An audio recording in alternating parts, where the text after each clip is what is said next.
I'm 87 years old, and last week I climbed 12 stairs without holding the railing. No pain, no effort, just strength. Most people my age struggle to get off the couch. So what changed? It wasn't a fancy gym or some new drug. It was 5 simple movements I now do every single day. And they're movements I believe every senior must learn, because weak legs aren't just about aging. They're the #1 reason older adults lose their independence, and I refuse to be one of them. I'll never forget the moment it hit me. I was standing in my kitchen holding a cup of tea when I realized I hadn't used my hands to get out of my chair in days.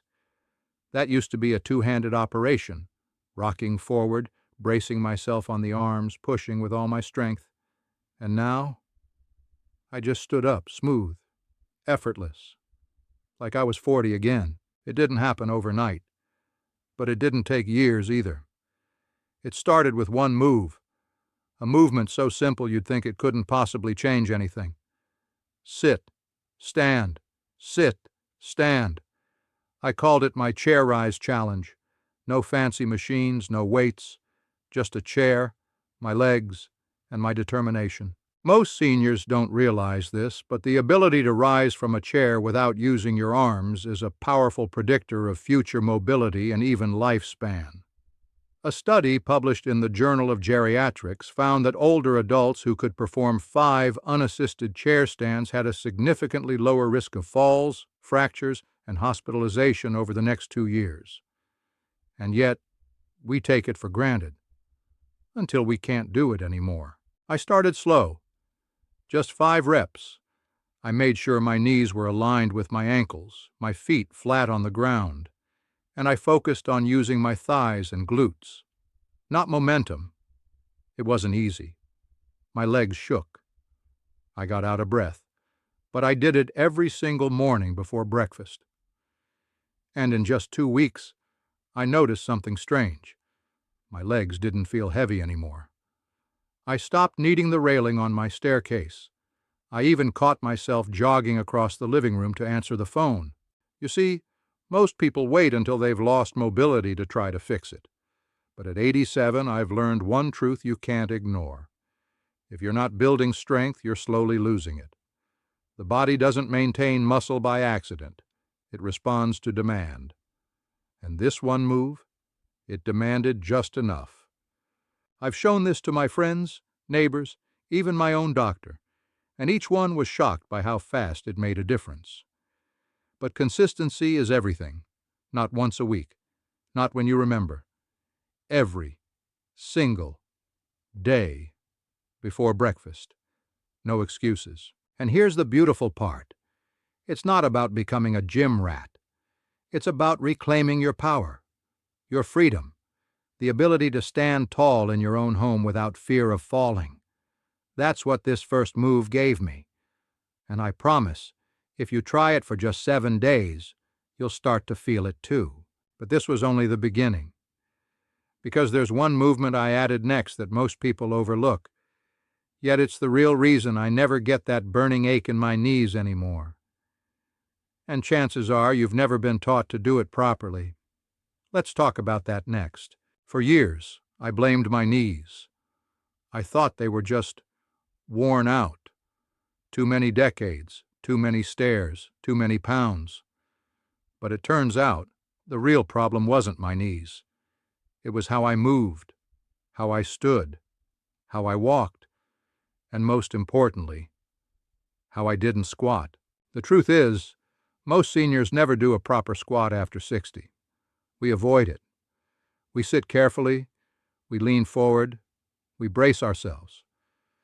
But what we don't realize is that we're teaching our bodies to shut down the very muscles designed to support us. Our glutes, quads, and calves slowly stop firing. And when that happens, all the pressure falls on the knees. I learned this the hard way. I used to feel a grinding ache with every step down the stairs, like my knees were made of sandpaper. Doctors gave me creams, pills, even suggested shots. But nothing worked, until I tried what my physical therapist called the invisible wall squat. It's deceptively simple. You stand with your back a few inches away from a real wall, feet shoulder-width apart, then slowly lower yourself, as if there's a wall in front of you blocking your knees from moving forward. That's the key. Your knees shouldn't go past your toes. Instead, you push your hips back, like you're about to sit in an invisible chair. It's harder than it sounds. At first, I couldn't go down more than a few inches. My thighs trembled, my heels lifted. My balance felt off, but each day I tried again. Just 5 repetitions, then 10. Then I started holding it, just for 10 seconds at the bottom. And then, something incredible happened. My knees stopped hurting. I didn't change my diet. I didn't take new medication. I just shifted the burden off my joints and back onto my muscles, where it belongs. The Journal of Aging and Physical Activity backs this up. In a study of older adults who incorporated functional squats into their daily routines, knee pain decreased by 37% after 4 weeks, and lower body strength increased significantly. Not bad for something you can do while waiting for the kettle to boil. This one move gave me something I thought was gone forever: trust in my own legs. I could go down the stairs without gripping the rail. I could kneel to get something from the bottom shelf. I even picked up my great-grandson when he ran toward me last summer. We're not meant to rust. We're meant to move. But the body adapts to how we treat it. When we stop bending, we stop being strong. This invisible wall squat brought my strength back. The moment that changed everything didn't happen in a hospital. It didn't happen during a workout. It happened on a rainy Tuesday afternoon, in the grocery store parking lot. I stepped off the curb, just a little too fast. My foot landed wrong. It twisted, and my whole body tilted forward. For a split second, I saw the concrete rushing up. I braced for impact. But somehow, I caught myself. No bruises, no broken hip, just a heart pounding in my chest and one thought repeating in my head. That could have been it. When I told my physical therapist what happened, she didn't say, "Good reflexes." She said, "Strong ankles." And that's when she introduced me to the movement that changed the way I walk forever: the heel lift. It sounds too basic to matter. Stand behind a chair, hold the back. Slowly lift your heels until you're on your tiptoes. Then lower, slowly, with control. That's it. But the real power comes from what's happening underneath. You're training your calves, yes, but more importantly, your ankles, your stabilizers, your balance centers. These are the shock absorbers of your body, and for seniors, they're the first to weaken and the last to get noticed, until it's too late. A study published in Gait and Posture found that older adults with strong ankle plantar flexors, those are the muscles activated during heel lifts, were 43% less likely to suffer falls over a 1-year period. That's not just numbers. That's lives. That's independence. I started doing them while brushing my teeth, then while waiting for the microwave. 10 reps became 20. Then I added a challenge.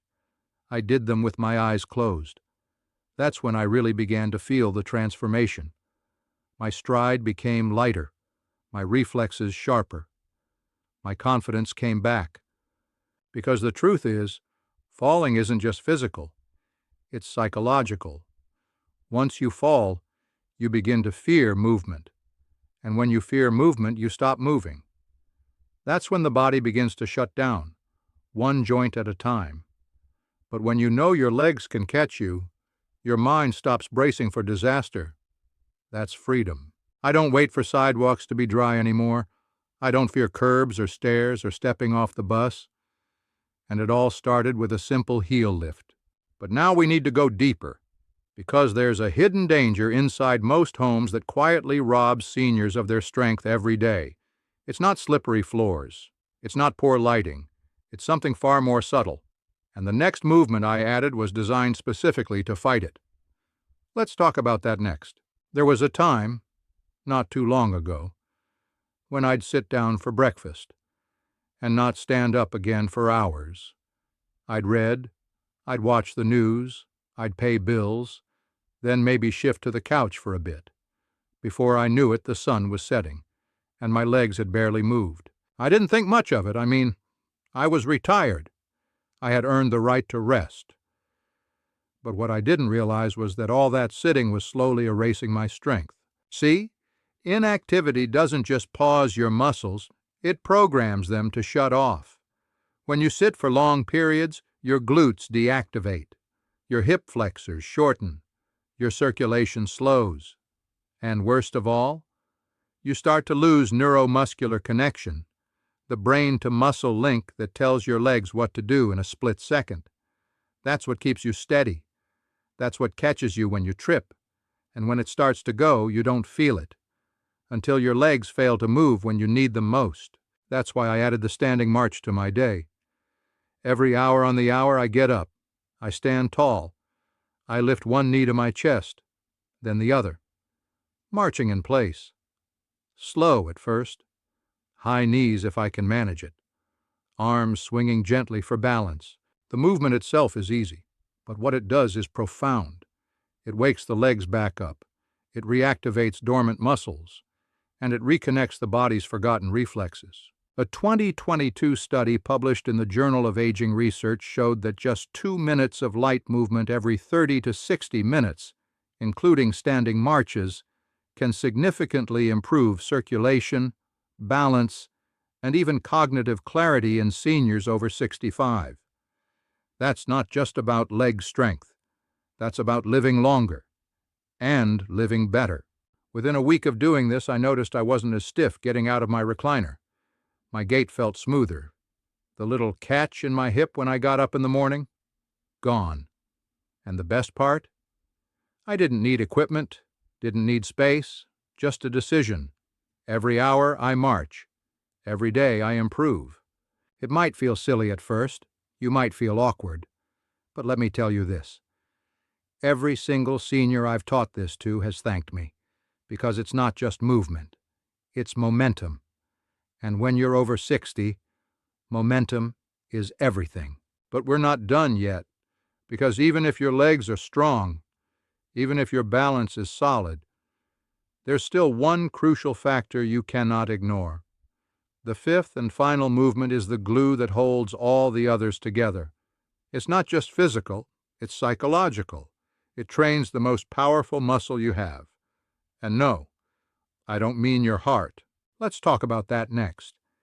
There's a moment that no one talks about. It happens quietly, usually alone. You go to sit down, and you hesitate. Not because your legs are weak, not because the chair is far, but because you're not sure if you'll make it. That flicker of doubt, that tiny pause, that's the moment your brain starts to question your body. And once that seed is planted, it grows fast. Fear creeps in, movement slows, confidence fades, and the next thing you know, you're moving less, not because you can't, but because you're afraid to. That's why my fifth and final daily move isn't flashy. It won't make headlines. But it saved me. It's called the mind-muscle reset, and it starts with a simple technique, the balance hold, with breath focus. Here's how I do it. I stand tall, barefoot if I can. I raise one foot just an inch or two off the ground, not high, just enough to shift my weight. Then I close my eyes and take a deep, slow breath. In through the nose, out through the mouth. For 10 seconds I focus, not on holding still, but on feeling my body, the sway of my ankle, the tension in my calf, the micro adjustments my core makes to keep me upright. I don't fight it. I just breathe and notice. What this does is something no squat or lunge ever could. It reconnects your mind with your muscles. It rebuilds the neurological feedback loop between your brain and your body. And that loop, that's the command center that keeps you steady, agile, and safe. According to a study from the Neuroscience of Aging journal, Balance training combined with controlled breathing significantly improves proprioception, the body's ability to sense its position and movement. For seniors, this can reduce fall risk by up to 50% over 3 months, but even more than that, it rebuilds trust. That's what I needed. Trust. Trust that my legs would catch me. Trust that I wouldn't fall in the shower. Trust that I could step over a curb without overthinking it. And every time I do this practice, just 60 seconds every morning, I feel that trust coming back. It's not about perfection. It's about connection, between body and breath, between fear and courage, between the person you were and the one you're still becoming. These 5 movements didn't just give me stronger legs. They gave me something I thought I had lost for good: independence. But if you've made it this far, there's one more thing you need to know. Because even the best exercises can't fix what's happening underneath if one crucial part of your daily routine is silently undoing all your hard work. And that's what we'll talk about next. You can do all the right moves. Squat with perfect form. Strengthen your ankles. Wake up your hips. Balance like a statue. But if you're still making this one daily mistake, something most seniors do without a second thought, it could be draining your leg strength faster than you can rebuild it. I've seen it sabotage progress, wipe out weeks of hard work, and most heartbreakingly, I've seen it turn strong, active seniors into fall victims in the blink of an eye, all because of a habit that feels harmless. The 5 moves I shared with you gave me power. But this one change, it gave me protection. And the sooner you understand what it is, the sooner your legs can start working with you, not against you. We'll talk about it soon, because strength isn't just what you do, it's also what you stop doing.